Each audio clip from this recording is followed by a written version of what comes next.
नमस्कार. आज आपण दुधी भोपळा भाजून अगदी एक नवीन खमंग पद्धतीने भाजी कशी बनवायची ते पाहणार आहोत. दुधी भोपळा हा छान असा आहे. जास्त निबार नाही किंवा कोवळा सुद्धा नाही, मध्यम आहे. थोडंसं तेल लावून आपण गॅसवर मध्यम ते बारीक आचेवर भाजून घेणार आहोत. भाजल्याने दुधी भोपळ्याला एक स्मोकी अशी चव येते. तर आपण आता कांदा कापून घेऊया. एकदम बारीक असा कट करून घेऊया.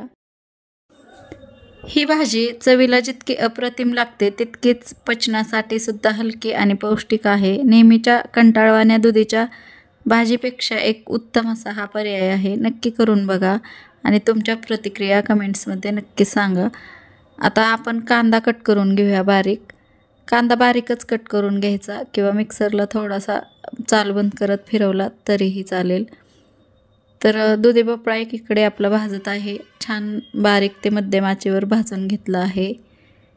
तुम्ही बघू शकता छान असा भाजला आहे. भाजल्याने आपल्या ह्या भाजीला स्मोकी असा फ्लेवर येतो. अगदी कमी वेळेत आणि कमी साहित्यात ही रेसिपी तयार होते. तर इथं 2 चमचे तेल टाकलं आहे. जिरी मोहरी टाकली आहे. जिरी मोहरी फुलली की आपण यामध्ये बारीक कट केलेला कांदा टाकूया. 2 कांदे मी घेतले आहेत मध्यम साईजचे. बारीक छान सोनेरी रंगावर येईपर्यंत परतले आहेत. आलं आणि लसूण थोडंसं ठेचून टाकलं आहे, जाडसर असं. त्यामुळे सुद्धा चव खूप छान येते ह्या भाजीला. आणि हे चांगलं आपण फिरवून घेऊया कच्चापणा जाईपर्यंत आलं लसूणचा. तर आता हा भोपळा छान भाजून झाला आहे. तर ह्याला चमच्याने किंवा चाकूने छान असं आपण खरवडून काळावरची साल अशी काढून घेऊया. ह्या पद्धतीने सगळी साल आपली काळी ही काढून घ्यायची आणि खूप छान ही भाजी होते. नक्कीच बनवून पहा एकदा. तर आपण हा भोपळा छान असा कट करून घेऊया.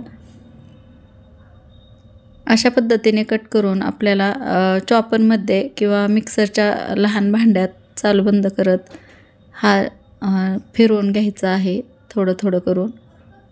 तर ह्या पद्धतीने कट केला आहे आणि मिक्सरच्या भांड्यात टाकून हा दुधी भोपळा चालू बंद करत मिक्सरला थोडा थोडा फिरवून घ्यायचा आहे. जाडसर असं आपण हे दुधीला आपण थोडं थोडं करून भरडून घेणार आहोत. जास्त एकदम भरडायचं नाही, नाहीतर ह्याला जास्त पाणी सुटतं. तर ह्या पद्धतीने चालू बंद करत 1 ते 2 वेळा असं मिक्सरला फिरवून घेतलं आहे. तर हे आपण ह्या तेलामध्ये टाकूया. छान असं 1 मिनिटभर परतून घेऊया. 1 मिनिटभर असं परतून झालं की ह्यामध्ये आवडीप्रमाणे आपल्या मसाले टाकू. पाव चमचा हळद टाकली आहे आणि आता लाल मिरची पावडर 1 चमचा टाकली आहे.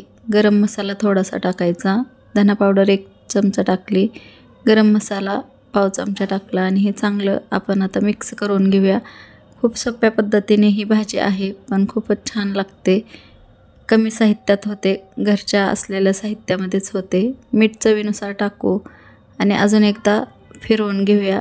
भाजल्यामुळे भोपळा आपला अगोदरच शिजला आहे, त्यामुळे ह्याला काही जास्त वाफवायची वगैरे गरज नाही. तर मोठ्या ते मध्यम आचेवर आपण हे चांगलं परतून घेतलं आहे आणि जाडसर शेंगदाण्याचा कूट टाकून घेतला आहे 1 चमच्याभर असा.